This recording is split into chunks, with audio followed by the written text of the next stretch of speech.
hanya dengan Rp15.000 per bulan, Anda telah turut berpartisipasi dalam menyebarkan dakwah bersama Tarbiyah Sunnah. Barakallahu fikum. Baik, bismillahirrahmanirrahim. Assalamualaikum warahmatullahi wabarakatuh. Alhamdulillah, wassalatu wassalamu ala rasulillah wa ala alihi wa ashabihi wa mawala wa man tabi'ahum bi ihsanin ila yaumil qiyamah. Wa ba'd. Alhamdulillah, kembali kita berjumpa melanjutkan bahasan kitab Riyadhus Shalihin. Kita sedang membahas tentang keutamaan melangkah ke masjid.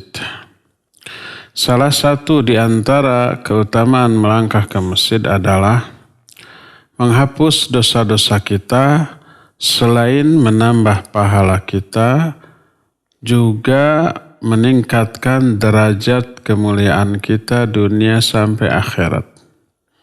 Sebagaimana ditunjukkan oleh hadis yang kita akan bahas berikut ini. Hadis ini oleh muallif rahimahullahu ta'ala, oleh Imam An-Nawawi, dibahas dalam beberapa bab, termasuk di bab Kathratu turuqil khair, bab banyaknya jalan-jalan kebaikan. Hadis ini diterima dari Abu Hurairah radhiyallahu an, berkata Rasul alaihi salatu wassalam, ala adullukum ala ma yamhullahu bihil khataya wa yarfa'u bihi darajat. Qalu bala ya Rasulullah. Qal isbaghul wudu' 'alal makarih wa kathratul khuta' ilal masajid wa intidharus shalah ba'da shalah fadzalikumur ribat. Kata Nabi alaihi salatu wassalam, tak maukah aku tunjukkan kepada kalian amalan yang menyebabkan Allah menghapus dosa-dosa kalian, meningkatkan derajat kemuliaan kalian. Para sahabat menjawab, mau ya Rasulullah. Lalu beliau melanjutkan, pertama, menyempurnakan wudu alal makarih. Ketika, kata orang Sunda maharoream, ketika malas, ketika wudu saat itu sangat berat. Nanti kita akan terangkan. Kedua, wa kathratul khuta ilal masajid, dan banyak melangkahkan kaki ke masjid. Dan yang ketiganya adalah menunggu sholat seusai sholat. 3. Menyempurnakan wudu di saat wudu itu berat. Kedua, memperbanyak langkah ke masjid. Yang ketiga, menunggu sholat seusai sholat. Itulah yang disebut dengan ribat. Apa makna ribat? Nanti kita akan terangkan. Hadis ini sahih diriwayatkan oleh Imam Muslim dalam kitab Sahih Muslim. Hadisnya nomor 251 dan sanad hadis ini sahih. Di dalam hadis ini Nabi alaihi salatu wassalam memulai penjelasannya dengan istifham. Istifham itu kalimat tanya. Dengan menyatakan ala, tidak maukah, dengan kalimat nafi. La di sini menunjukkan tidak maukah aku tunjukkan kepada kalian sesuatu. Maksud sesuatu di sini adalah amalan, baik amalan lisan ataupun amalan perbuatan, yang Allah akan menghapus kesalahan dengan amalan itu dan mengangkat derajat dengan amalan tersebut. Pertanyaan kalimat negatif karena ada ala, la itu tidak ya, tidak maukah? Maka harus dijawab dengan bala. Bala artinya ya mau. Tidak boleh dijawab dengan na'am. Ala adullukum ala ma yamhullahu bihil khataya, lalu dijawab na'am. Maka itu salah, keliru. Seperti firman Allah atau pertanyaan Allah kepada janin, kepada ruh ketika ruh itu mau ditiupkan kepada janin pada usia 4 bulan dari kandungan di dalam perut ibu. Allah bertanya dulu kepada ruh sebelum itu ditiupkan, alastu birabbikum, bukankah aku ini Rabb kamu? Maka dijawab bala, syahidna, ya kami bersaksi. Tidak boleh dengan na'am. Kata Ibnu Abbas, lau qalu na'am lakafaru. Seandainya mereka menjawab dengan sebutan na'am, maka kafirlah mereka. Jadi na'am dengan bala ini maknanya sama-sama iya. Tapi na'am itu jawaban untuk kalimat positif. Mau enggak saya kasih? Dijawab na'am, ya mau. Tidak mau enggak saya kasih? Dijawab bala, ya maulah gitu ya. Kalau kalimatnya pertanyaan, kalimat itu adalah negatif, mengandung kata-kata tidak atau bukan, maka dijawab dengan bala. Kalau kalimat tanyanya adalah kalimat positif, tidak mengandung kata-kata tidak mengandung kata-kata bukan, maka dijawab dengan na'am.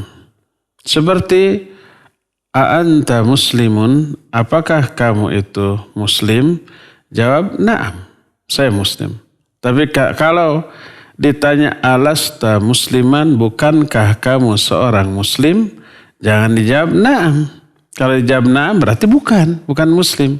Tapi harus jawab bala. Iya, saya muslim. Dan bala ini adalah kata yang khas dalam bahasa Arab. Mungkin dalam bahasa Indonesia, bahasa Sunda tidak ada.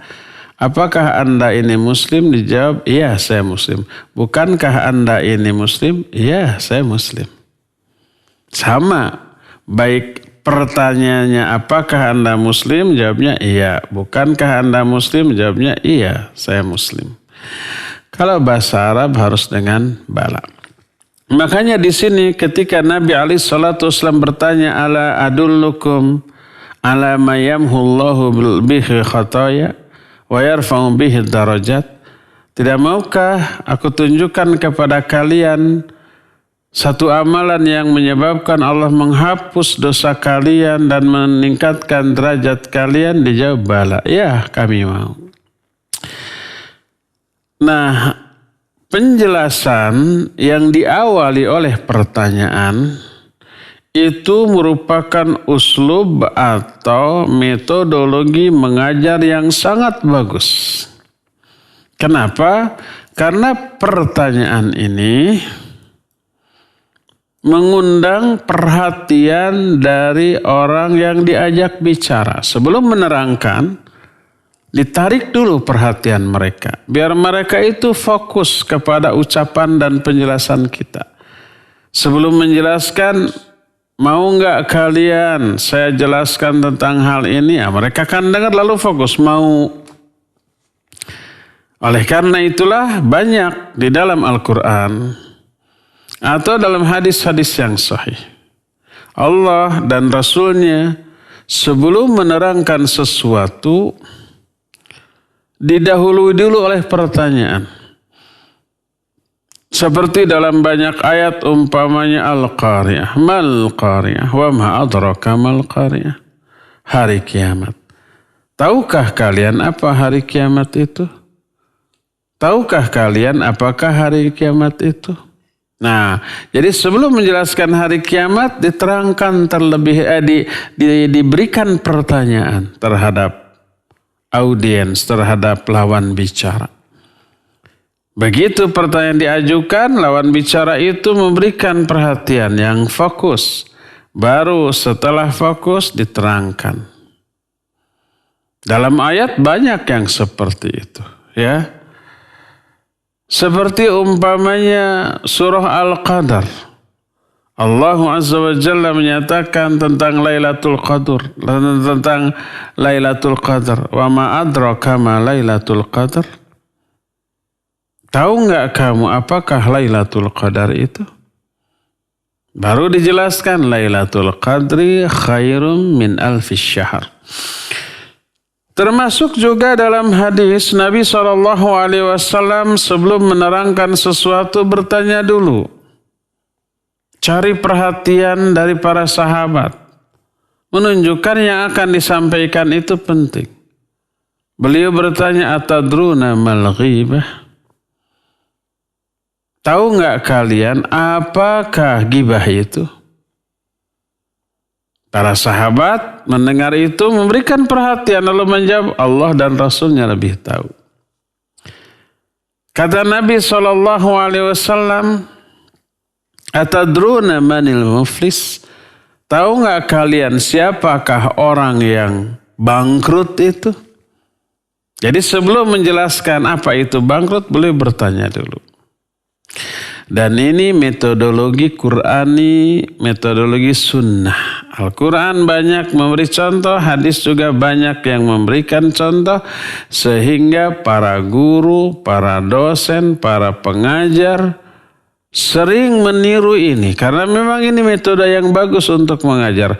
Sebelum memberikan penjelasan, ditarik dulu perhatian murid-murid untuk fokus dan konsentrasi terhadap apa yang kita terangkan. Nah, termasuk di sini Nabi SAW menyatakan, ala adullukum ala ma yamhullahu bihil khataya wa yarfa'u bihid darajat. Tidak maukah kalian aku tunjukkan kepada sesuatu yang menyebabkan Allah menghapus kesalahan-kesalahan dan mengangkat derajat?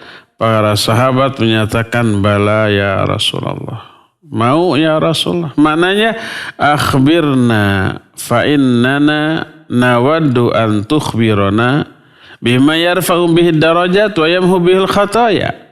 Ya mau ya Rasulullah, beritahukan kepada kami, karena kami ingin engkau menjelaskan kepada kami tentang apa yang bisa menghapus dosa dan apa yang bisa mengangkat derajat.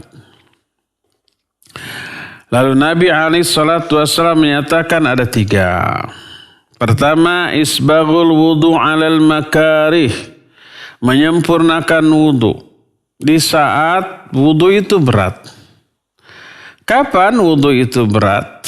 Mungkin di kita nyaris, ya, tidak ada perbedaan cuaca yang terlalu ekstrim. Musim apapun, musim hujan tidak terlalu dingin. Malah kadang-kadang musim kemarau udaranya lebih dingin daripada musim hujan. Paling-paling dinginnya juga masih bisa ditahan. Adapun di negeri-negeri yang ekstrim perubahan cuacanya, seperti di daerah Timur Tengah.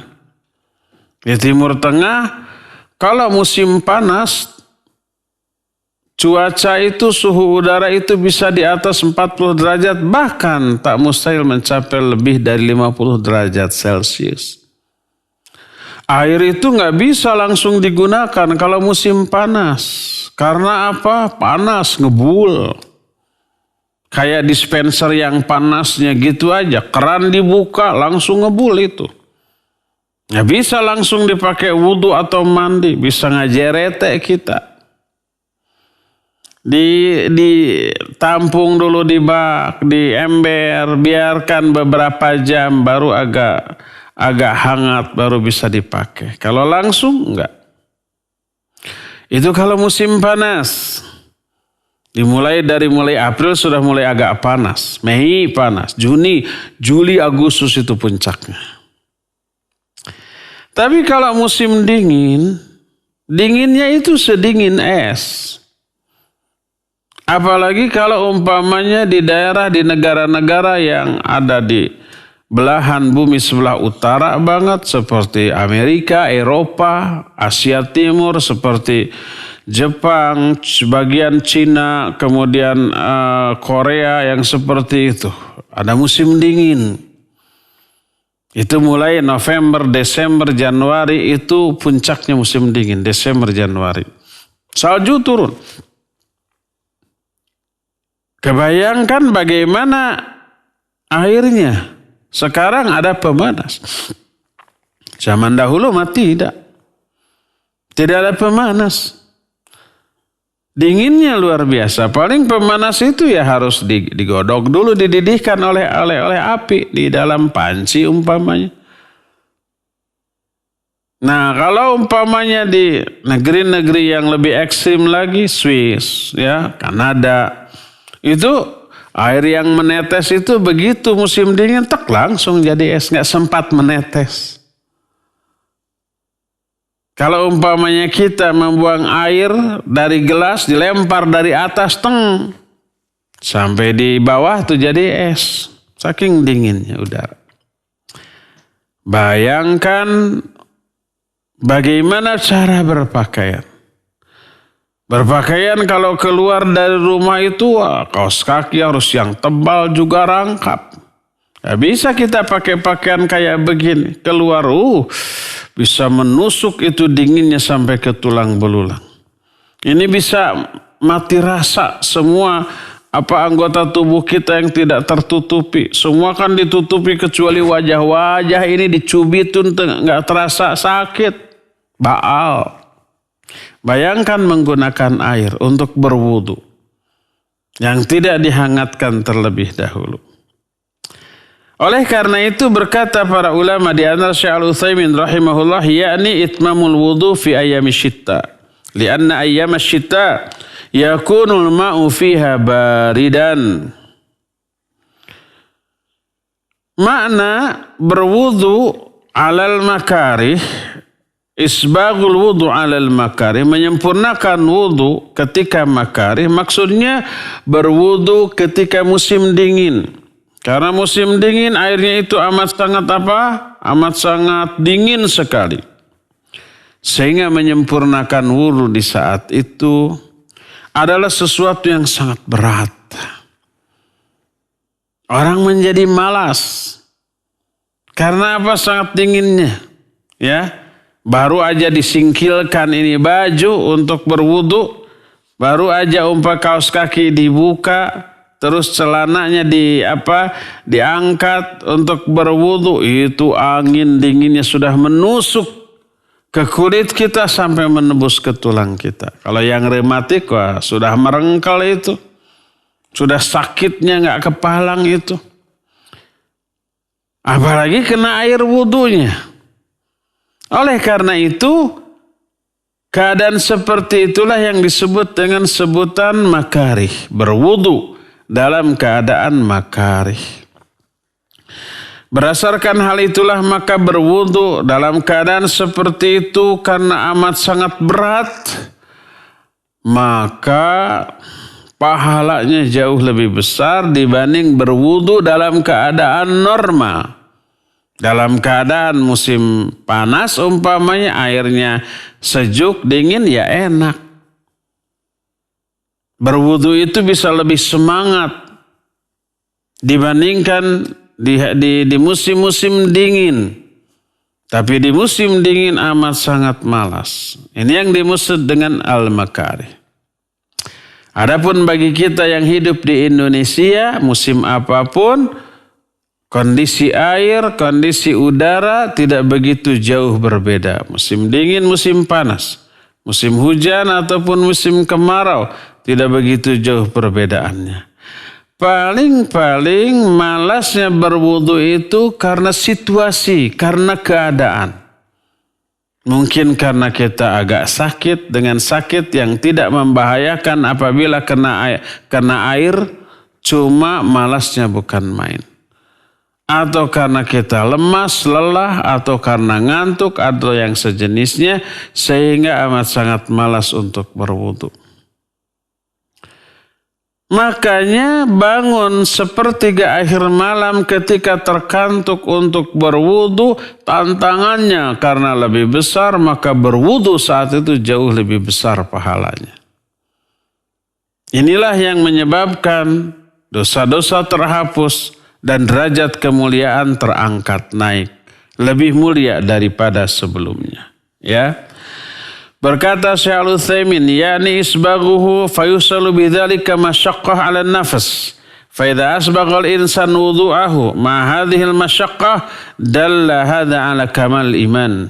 Fa yarfa'u Allahu bidzalika darajatil 'abdi wa yahuttu anhu khati'ata hadhihi wahidah. Menyempurnakan wudu di dalam musim dingin itu amat sangat berat, membuat badan menderita. Maka apabila seseorang menyempurnakan wudu di tengah-tengah penderitaan atau beratnya keadaan seperti itu, maka ini menunjukkan kesempurnaan iman yang dimiliki oleh orang itu. Karenanya Allah Azza wa Jalla menghapus kesalahan dia dan mengangkat derajat dia. Ini yang pertama. Yang kedua, amalan penghapus dosa dan peninggi derajat adalah kasratul khuta ilal masajid. Memperbanyak langkah ke masjid. Yani ayaqsudal insan al masajid. Wa dzalika fis salawatil khamas walau ba'dal masjid. Fa innahu kullama ba'dal masjid anil bait izdadat hasanatul insan. فإن الإنسان إذا تواضع في بيته وأسبغ الوضوء ثم خرج منه إلى المسجد لا يخرجه إلا الصلاة لم يخط خطوة واحدة إلا رفع الله له بها درجات وحط عنه بها خطيئة. Maksud memperbanyak langkah ke masjid adalah seseorang bermaksud pergi ke masjid untuk menunaikan sholat yang 5 waktu sekalipun rumahnya jauh dari masjid. Makin jauh dari masjid, makin berat tantangan, makin malas. Makin wegah, makin segan. Maka setiap kali rumah seseorang jauh, maka lebih banyak langkah. Lebih banyak pahala dan lebih banyak dosa yang terhapus. Karena tantangannya lebih banyak. Maka apabila seseorang berwudu di rumahnya dan menyempurnakan wudunya, lalu keluar dari rumah menuju masjid, tak ada yang menyebabkan dia keluar dari rumah kecuali sholat. Kenapa dia keluar? Karena sholat. Kalau nggak mau sholat nggak akan keluar rumah. Maka tidaklah dia melangkah satu langkah kecuali dengan langkahnya itu terhapus satu dosa dan terangkat satu derajat. Berdasarkan hal itulah maka lebih jauh langkah seseorang dari masjid, lebih untung dia. Karena lebih banyak dosa yang terhapus dan lebih banyak pahala yang terkumpulkan dan lebih tinggi tingkat kemuliaan dia dalam pandangan Allah baik di dunia ataupun di akhirat nanti. Inilah poin yang kedua. Poin yang ketiga yang menjadi amalan penghapus dosa dan peninggi derajat adalah intidharus shalah ba'da shalah. Menunggu salat seusai salat. Yani annal insan min syiddati syauqihi ila sholawat. Kullama faragha min salatin fa idza qalbuhu muta'alliqun bisolatil ukhra tantadhiruha. Fa inna hadha yadullu ala imanihi wa mahabbatihi wa syauqihi li hadhihi shalawatil azimah. Artinya seseorang saking rindunya kepada sholat.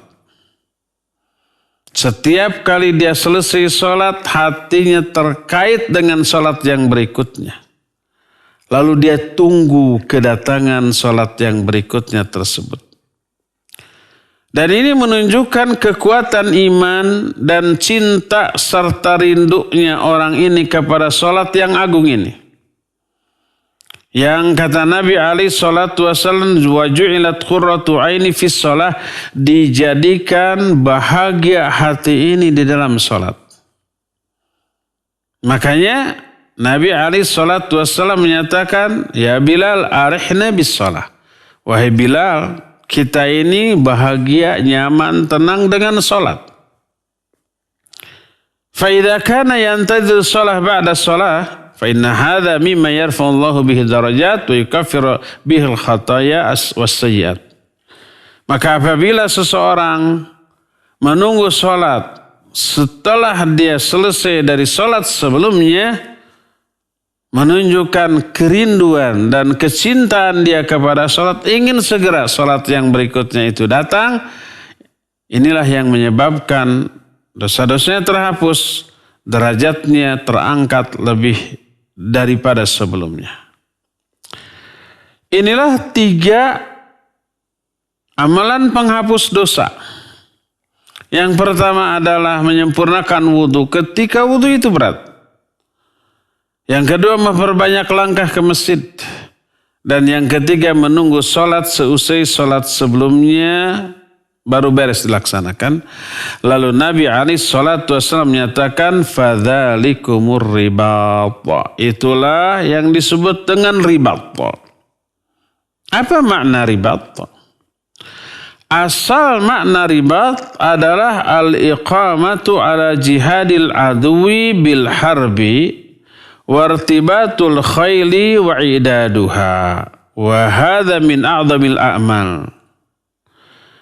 Asal makna ribat adalah tetap di atas jihad melawan musuh dengan perang, dengan menunggang kuda perang, atau mempersiapkan itu sebelum perang. Dan ini termasuk amal yang paling agung.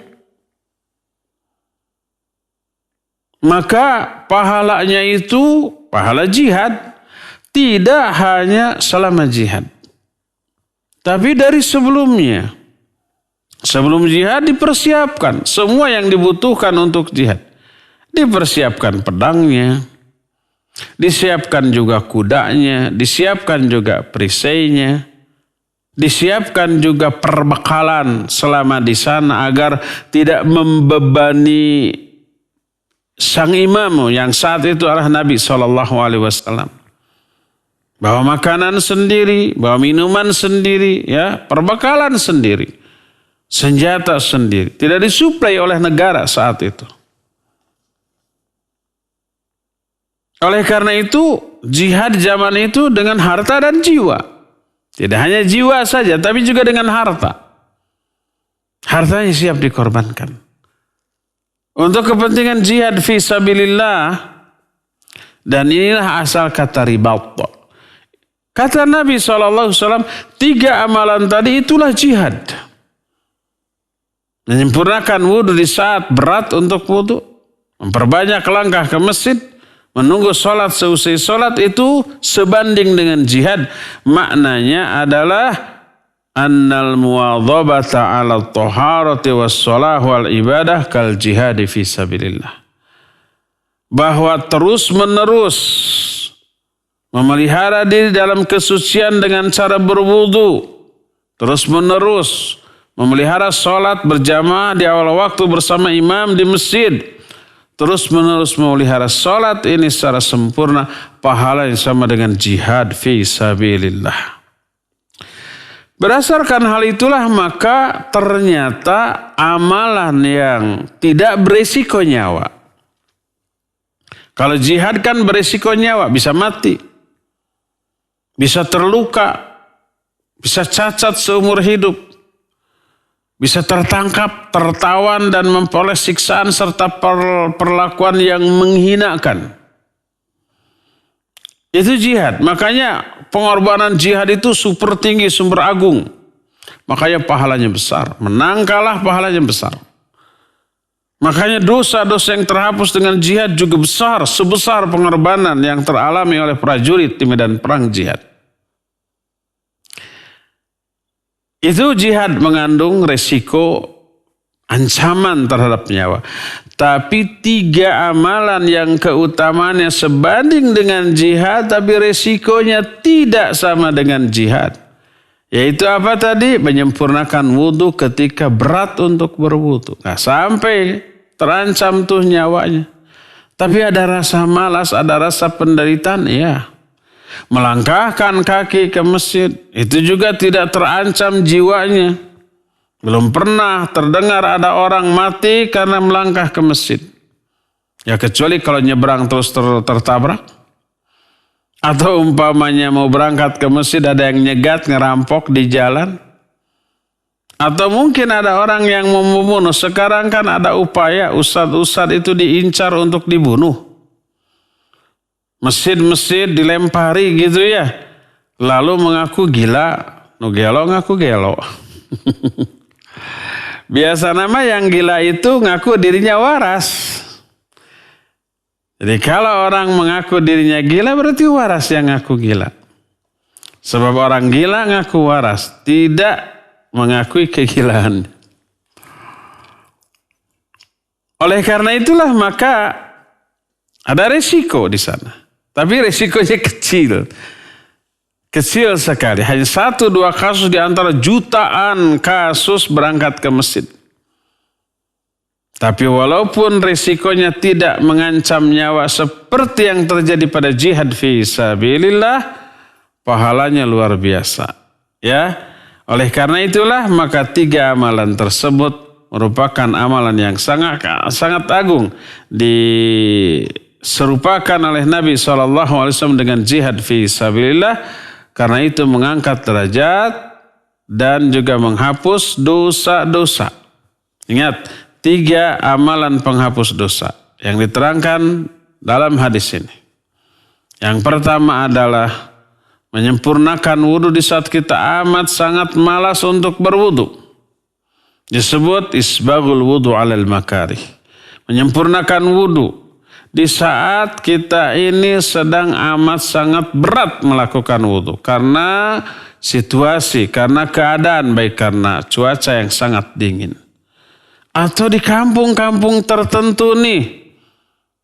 Mungkin masih ada, di rumahnya tidak ada WC, tidak ada air. Air itu kalau mau wudhu, kalau mau mandi, kalau mau nyuci itu harus ke tempat yang agak jauh. Ke pancuran milik bersama gitu. Nah, bayangkan menjelang maghrib hujan, aduh harus berwudu umpamanya ya. Harus ke sana. Malas enggak? Iya malas. Di jalannya licin. Agak gelap menjelang maghrib. Mungkin jalannya juga banyak semak-semak yang berisiko ada ular dan seterusnya. Makin malas untuk berwudu ke sana.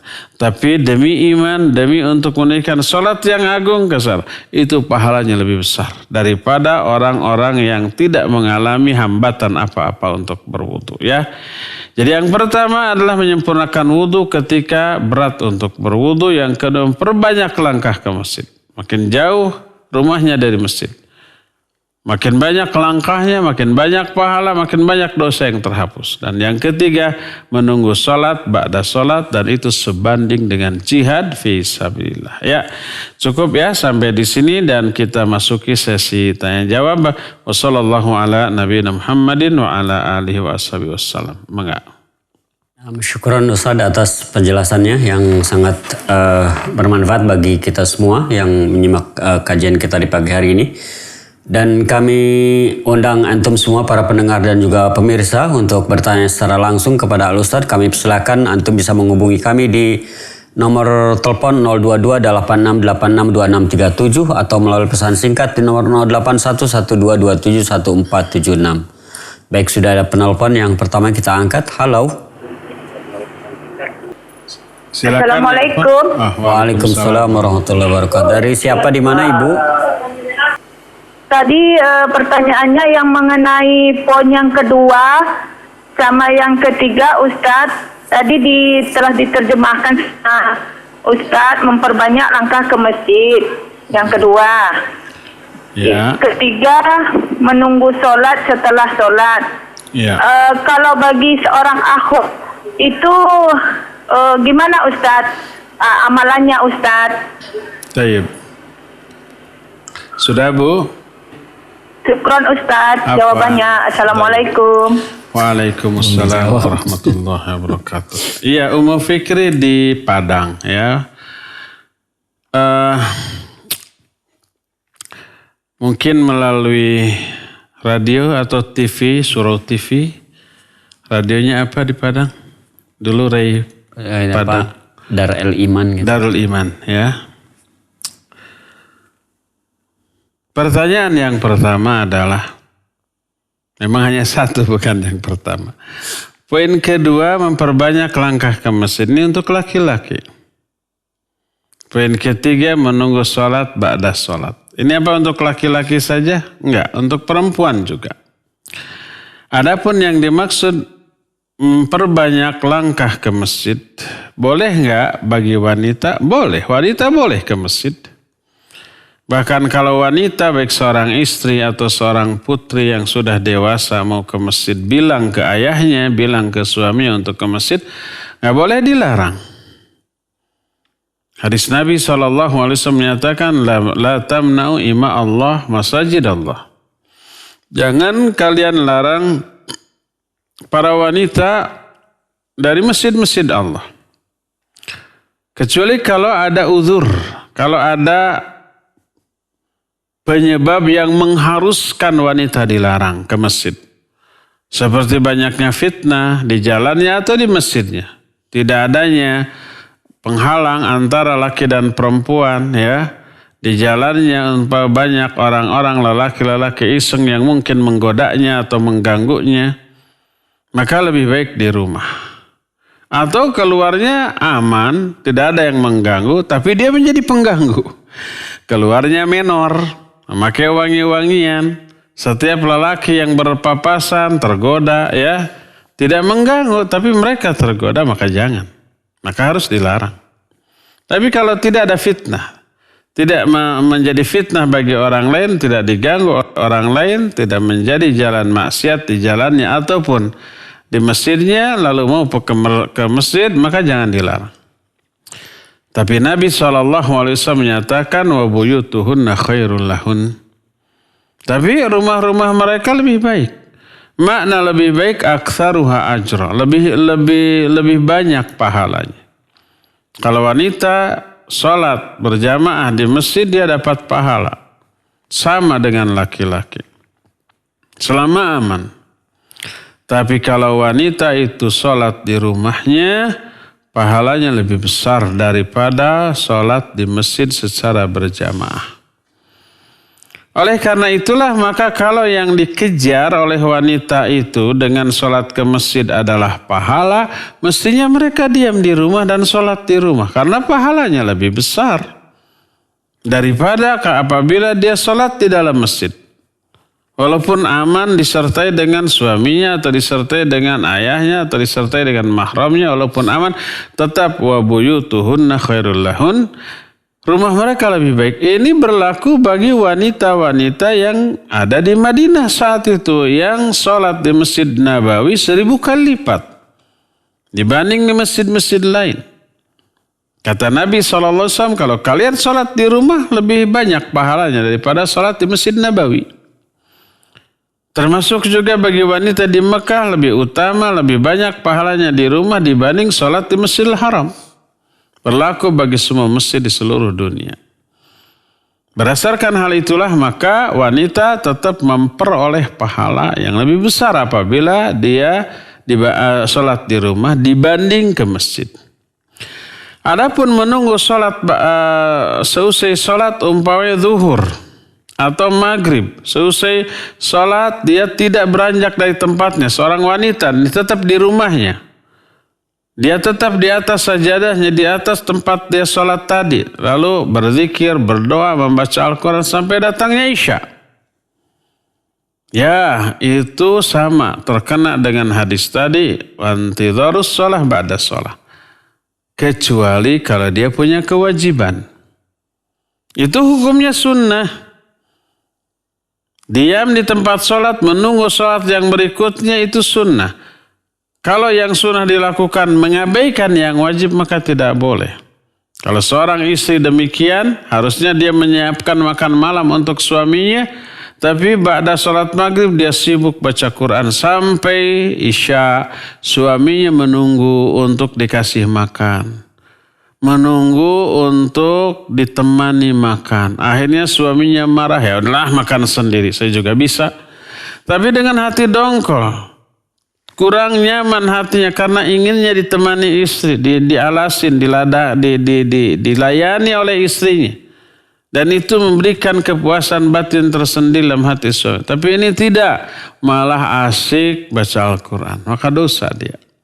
Karena mengabaikan kewajiban mengejar yang sunnah. Ya.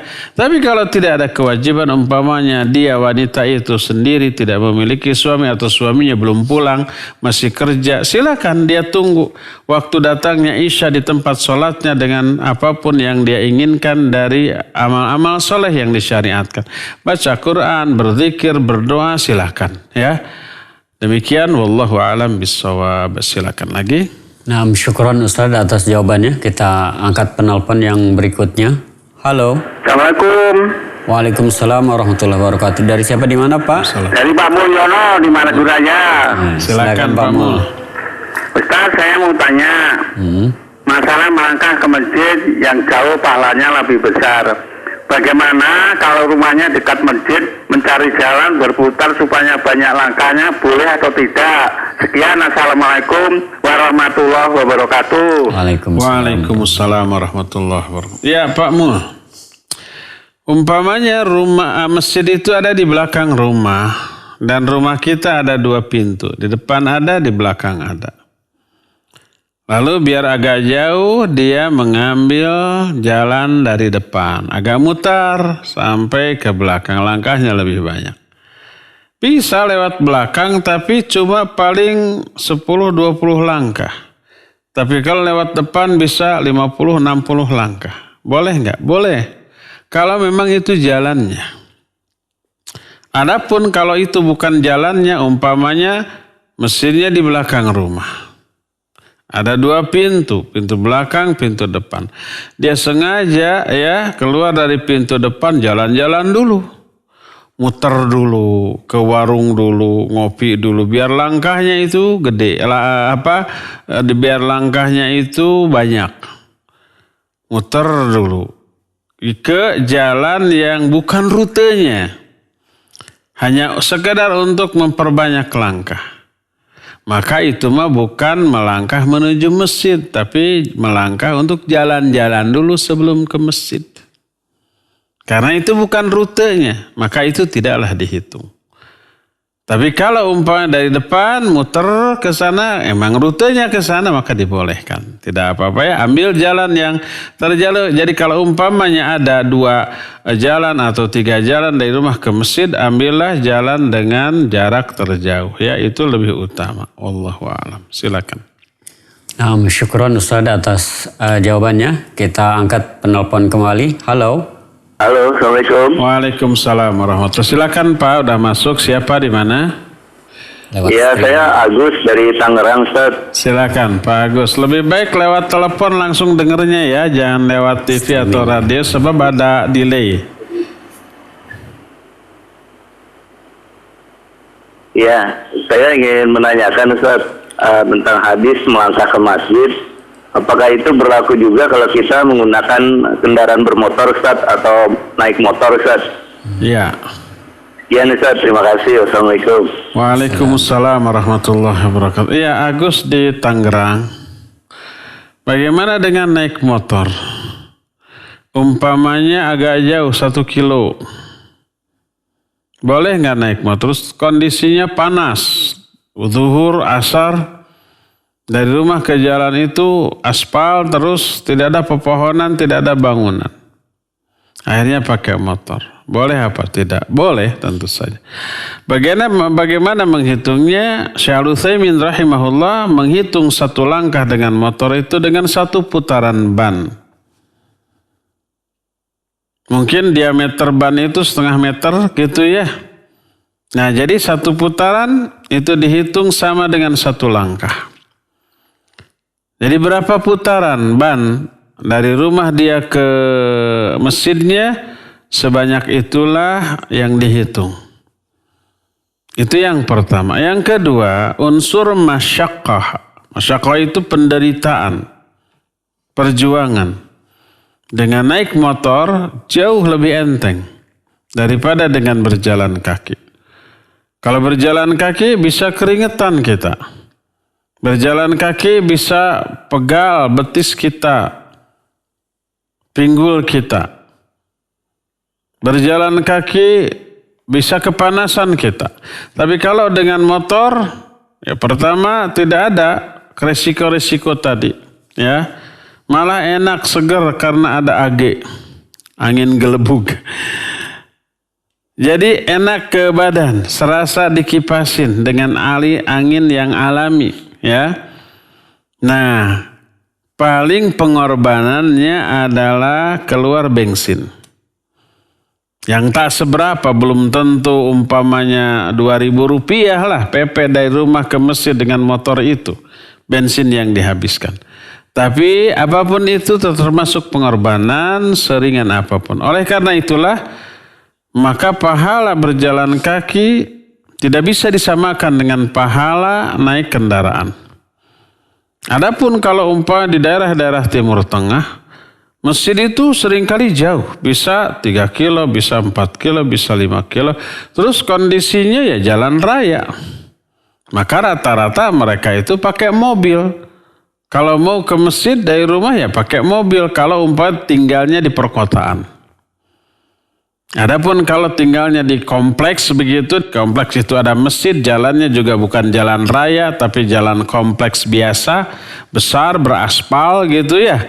Terus jaraknya paling 500 meter ya, mereka jalan kaki bisa. Tapi kalau jaraknya 1 kilo, walaupun dalam kompleks, seringkali pakai mobil juga. Maka berbeda hukumnya. Apalagi kalau di sana bensin sangat murah, pengorbanan segitu nggak seberapa. Jadi berjalan kaki lebih gede pahalanya daripada naik motor atau naik mobil karena unsur perjuangan dan unsur penderitaannya lebih besar dibanding naik kendaraan. Ya, wallahu a'lam. Silakan lagi. Nah, syukran Ustaz atas jawabannya. Kita beralih terlebih dahulu ke pesan singkat yang sudah masuk. Ada pertanyaan dari Elsa. Bismillah, Ustadz izin bertanya, ana seorang akhwat yang insya Allah akan melamar pekerjaan sebagai guru Al-Quran di salah satu yayasan yang belum sepenuhnya sunnah. Dan yayasan tersebut melakukan tes dengan cara ana mengirimkan rekaman bacaan Al-Quran ke WA adminnya. Apakah itu bisa menjadi fitnah, Ustadz? Bisa.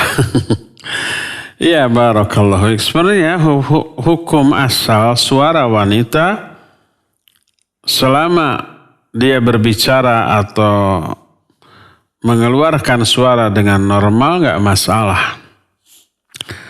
Karena itulah maka para wanita zaman Nabi SAW pun berbicara, bertanya langsung kepada Nabi SAW. Dan Nabi tidak melarang. Demikian juga para sahabat sepeninggal Nabi datang kepada istri Nabi, bertanya. Di balik hijab, suara dan dijawab dengan suara. Suara istri Nabi, suara Aisyah dan yang lain-lain terdengar. Tidak masalah. Ya, perkataan atas firman Allah dalam Al-Quran kepada wanita, wa qulna qawlan ma'rufa, dan silakan kalian hai para wanita berbicara dengan cara bicara yang ma'ruf, yang baik, menunjukkan hukum asal suara wanita bukanlah aurat, dibolehkan. Kalau suara wanita adalah aurat, maka pasti Nabi melarang para wanita untuk berbicara. Adapun hadis yang riwayat Imam At-Tirmidzi dengan sanad yang sahih, al-mar'atu auratun. Wanita itu aurat, maksudnya adalah tubuhnya. Suaranya tidak. Karena tidak ada larangan dalam ayat ataupun hadis wanita dilarang untuk berbicara, tidak ada. Kecuali kalau cara bicaranya digenit-genitkan.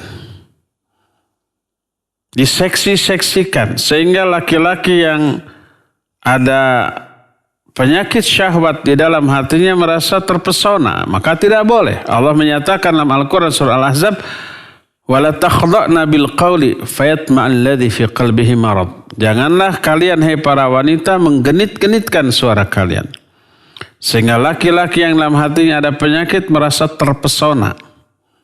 Seperti nyanyian, ya itu pasti dibagus-baguskan itu. Nggak ada biduanita ketika nyanyi itu lempeng gitu ya. Enggak, pasti dijelek-jelekan. Pasti dibagus-baguskan. Ada vibrasinya, ada desahannya, ada suara genitnya yang menggoda kaum lelaki yang mendengarkannya. Ya itu baru terlarang. Fala takhda'na wala takhda'na bil qawli fayatma'alladzi fi qalbihi marad. Jangan kalian genit-genitkan suara kalian, hai para wanita. Maka baru itu terlarang, menjadi haram. Adapun kalau bicaranya biasa, nadanya biasa, termasuk membaca Al-Quran, sekedar untuk mengetes tajwid makhrajnya. Kalau yang mendengarnya ahlinya bisa diketahui benar tidaknya makhrajnya. Benar tidaknya tajwidnya tanpa harus melihat mulut. Tanpa harus melihat lidahnya. Adapun kalau mengajar nanti ke murid, ya harus diperlihatkan lidahnya, mulutnya ketika mengucapkan setiap huruf. Makanya tidak bisa laki belajar ke wanita, wanita belajar ke lelaki untuk tahsin, kecuali sesama jenis. Karena harus dilihat oralnya, mulutnya, lidahnya, giginya, dan seterusnya. Ya. Nah, adapun merekam suara bacaan kemudian dikirim selama ya bacaan tidak ada, bacaan Quran yang digenit-genitkan tidak ada, ya. Maka insya Allah tidak apa-apa, karena itu sama dengan berbicara seperti biasa, dan suara wanita tidaklah aurat selama nada bicaranya dinormalkan dan diwajarkan. Wallahu a'lam. Silakan. Syukuran Ustaz atas jawabannya. Kita bacakan terlebih dahulu satu lagi pertanyaan lewat WhatsApp. Ustaz, apakah ada sholat mutlak ketika menunggu datangnya imam? Misalnya antara azan dan iqamah ada waktu 20 menit. Boleh kan sambil menunggu imam kita sholat 2 rakaat tahiyatul masjid, kemudian sholat 2 rakaat lagi, seterusnya sampai iqamah? Barakallahu fiq dari Abu Hanan di Baros. Ya, Abu Hanan di Baros, wa fika barakallah. Iya, boleh. Salat mutlak boleh. Apalagi itu dilakukan dalam rangka apa? Menunggu datangnya imam, ya. Dan setiap antara azan dan qomat ada salat. Salat mutlak, salat sunnat dibolehkan. Tapi yang lebih utama, pergunakan saat sebelum datangnya imam untuk salat, untuk berdoa.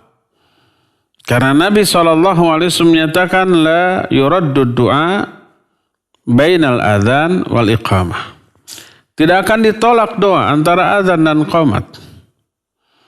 Jadi lebih utama daripada membaca Al-Quran, lebih utama berdoa. Karena doa itu adalah saat mustajab untuk berdoa. Kalau baca Al-Quran bisa kapan saja. Tapi kalau berdoa juga bisa kapan saja. Tapi itu adalah saat yang spesial untuk berdoa, yang dikabulkan oleh Allah Azza wa Jalla. Sekarang kalau kita masuk ke dalam masjid, tinggal tersisa waktu umpamanya kira-kira 5 menit. Kan biasa di masjid-masjid tertentu ya ada waktu untuk iqamat sekian menit lagi, kan ada ya. Di masjid kita nggak ada. Di Al-Furqan Jalan Jurang ada. Ya, walaupun tidak selalu tepat, kadang-kadang 2 menit lagi mau qomat ada, katipu.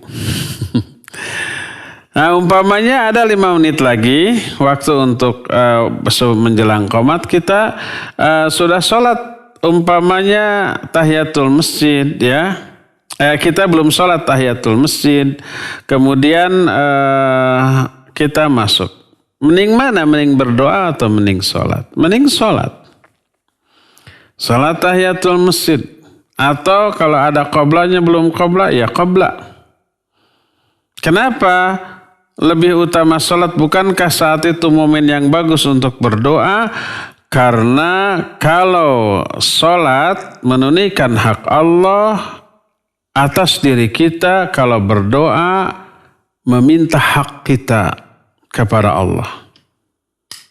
Berdoa itu meminta, kalau sholat itu menunaikan hak Allah. Kalau berdoa meminta hak kita, maka menunaikan hak Allah jauh lebih utama daripada meminta hak kita kepada Allah Azza wa Jalla. Ya, wallahu a'lam. Silakan lagi. Nah, syukran Ustadz atas jawabannya. Kita kembali mengangkat penelpon. Halo. Halo, assalamualaikum. Waalaikumsalam warahmatullahi. Silakan Pak, siapa di mana? Ini dari Pak Ali, Kalimantan Barat, Pak. Dari mana Pak? Pak Ali? Kalimantan Barat. Dari Kalimantan Barat. Silakan Pak. Silakan, Dengarnya Pak Ali. di telepon ya, jangan di radio atau TV. Ada delay Pak. Dengar di telepon aja. Nah. Mau tanya nih, Ustaz. Ya. Assalamualaikum. Waalaikumsalam warahmatullahi. Bacaan kunut untuk sholat subuh itu bisa kan dibaca untuk kunut witir setiap malam. Iya. Kalau kita sholat witir, kita baca kunut, tapi kunutnya Allahumma hdini fiman hadait yang biasa dibaca sholat subuh itu. Iya. Begitu aja Ustaz. Silakan. Syukran, jazakumullah. Iya. Assalamualaikum. Afan, waalaikumsalam warahmatullahi wabarakatuh. Jazakallahu khairan. Pak Ali di Kalimantan Barat. Ini rata-rata yang bertanya dari jauh-jauh pakai streaming atau jadi ada delay. Jadi dengarnya di TV atau di radionya ya. Pertanyaannya, boleh nggak doa kunut subuh dibaca untuk kunut witir? Memang Imam Syafi'i rahimahullah yang mensunnahkan kunut subuh itu kunutnya diambil dari kunut witir. Doa kunutnya diambil dari kunut witir.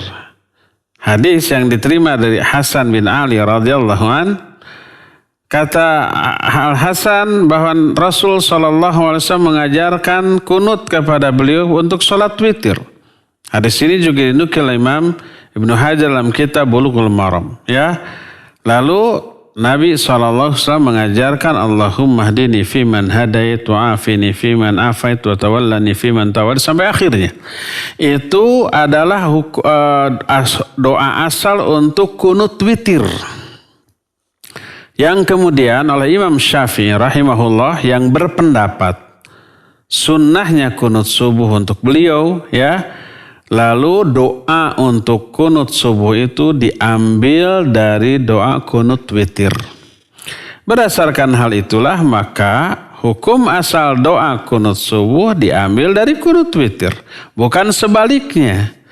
Boleh nggak membaca kunut witir yang doanya diambil dari kunut subuh? Bukan sebaliknya. Justru kunut subuh itu diambil dari doa kunut witir itulah ya. Nah, itu yang pertama. Yang keduanya, apakah disunnahkan bagi kita untuk berkunut setiap sholat witir setiap malam? Kalau kita tahajud 8 rakaat ditambah 3 kunut witir umpamanya, ditambah witir 3, apakah disunnahkan untuk kunut di setiap malam? Ya. Para ulama di antara Syekh Al-Utsaimin menyatakan tidak disunnahkan kunut witir setiap malam. Tapi Nabi SAW hanya melakukan kunut witir pada Ramadan, itu pun dimulai sejak pertengahan Ramadan. Tanggal 15 Ramadan baru beliau melakukan kunut witir. Dan disaksikan oleh para sahabatnya. Ya. Dan diaminkan oleh para sahabatnya. Adapun sebelum tanggal 15 maka beliau tidak. Di awal-awal sampai pertengahan tidak kunut witir. Dan juga tidak terterangkan ada riwayat baik dari para istri Nabi alaihissalatu wassalam ataupun dari sahabat-sahabatnya bahwa beliau melakukan kunut witir di luar Ramadan.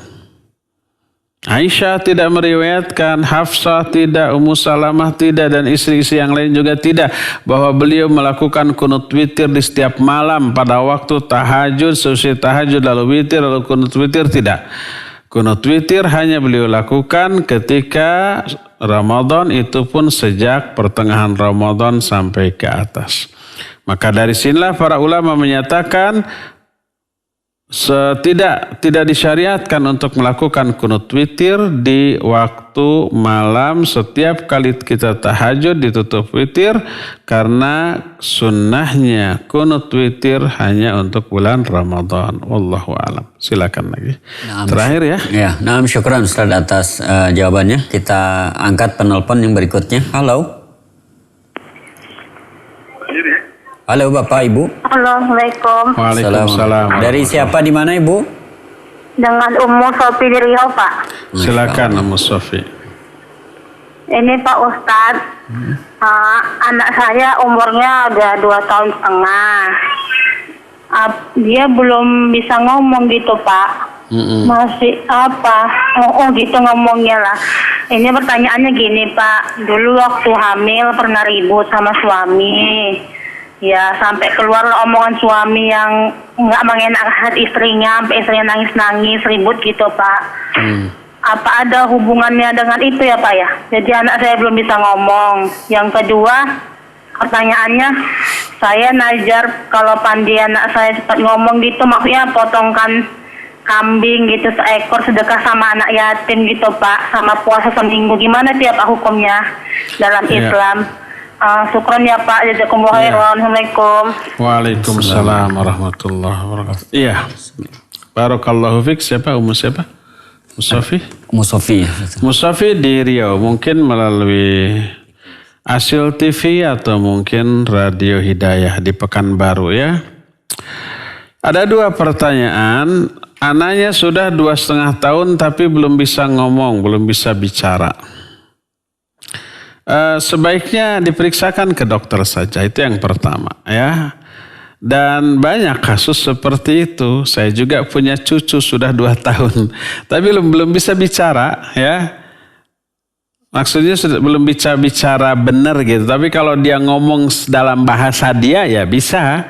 Tapi kita nggak paham artinya kotok-kotok-kotok kayak gitu ya. Dan diajak bicara, dikasih perintah ini juga belum menangkap dia ya. Tapi normal segala-galanya. Ingat, kalau ada satu kemampuan dasar, kemampuan yang normal terhambat, pasti ada kemampuan lainnya yang lebih menonjol. Mungkin lebih cerdas dia, ya. Mungkin lebih ada kelebihan lah dari sisi lain. Oleh karena itu tidak perlu dikhawatirkan. Tapi kalau ingin memastikan, cobalah periksakan ke dokter. Mungkin ada sesuatu yang dokter bisa menjelaskan dan bisa menanganinya. Ya, apakah itu ada hubungannya dengan pertengkaran suami istri ketika hamilnya? Ya, mendengar si suaminya mengatakan perkataan yang menyinggung perasaan, saya pikir tidak. Ya, mungkin ada mungkin saja, tapi tidak pasti. Ya, jadi pertama kalau baru 2,5 tahun tidak perlu khawatir.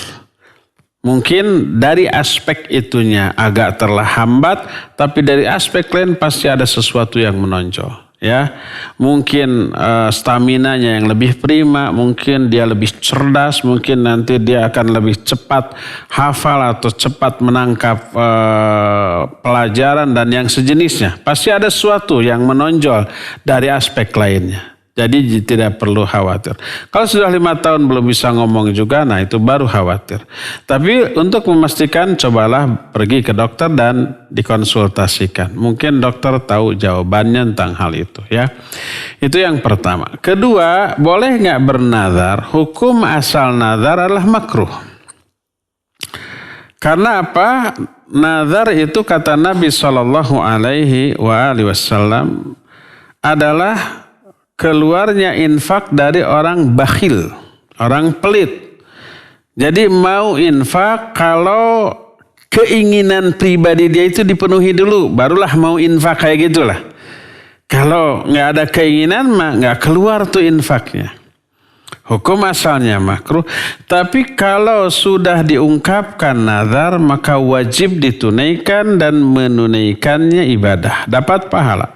Allah menyatakan salah satu ciri orang mukmin adalah yufuna bin nadr wa yakhafuna yauman kana syarruhu mustatira. Orang mukmin adalah orang-orang yang suka menunaikan nazar-nazar mereka, ya. Jadi ibu tadi bernazar, kalau anak saya bisa bicara akan potong kambing lalu dagingnya dibagikan kepada anak-anak yatim atau fakir miskin. Maka kalau itu sudah terucap wajib nanti dilaksanakan. Jangan lupa itu. Amanatkan kalau nanti umpamanya keburu mati gitu ya. Ininya sudah bisa bicara tapi belum bisa terlaksana, keburu mati, amanatkan ke anak-anaknya. Ingat, ibu punya hutang nih, hutang kambing, disembelih untuk fuqara, masakin, anak-anak yatim. Kalau anak ini sudah bisa bicara, nanti kalau keburu meninggal bisa dilaksanakan oleh anak-anaknya, ya. Jadi kalau nazar itu sudah terucap maka wajib ditunaikan bila si anak tadi bisa bicara, ya. Anggarkan aja dari sekarang ini anggaran untuk kambing di saat anak saya bisa bicara, jangan diganggu gugat. Begitu anaknya, "Mama, saya lapar mau makan." Nah, langsung beli kambing sembelih. Kemudian dibagikan ke fuqara dan masakin. Ya, ini hukumnya wajib kalau nazar itu sudah terucap, ya. Dan ada pahala tentu saja dari menunaikan kewajiban tersebut. Wallahu a'lam bishawab. Cukup ya sampai di sini. Insyaallah kita jumpa kembali di hari Ahad yang akan datang melanjutkan kajian kitab Riyadhus Shalihin ini. Subhanakallahumma bihamdik asyhadu an la ilaha illa anta astaghfiruka wa atubu ilaik. Walhamdulillahirabbil alamin. Wassalamualaikum warahmatullahi wabarakatuh.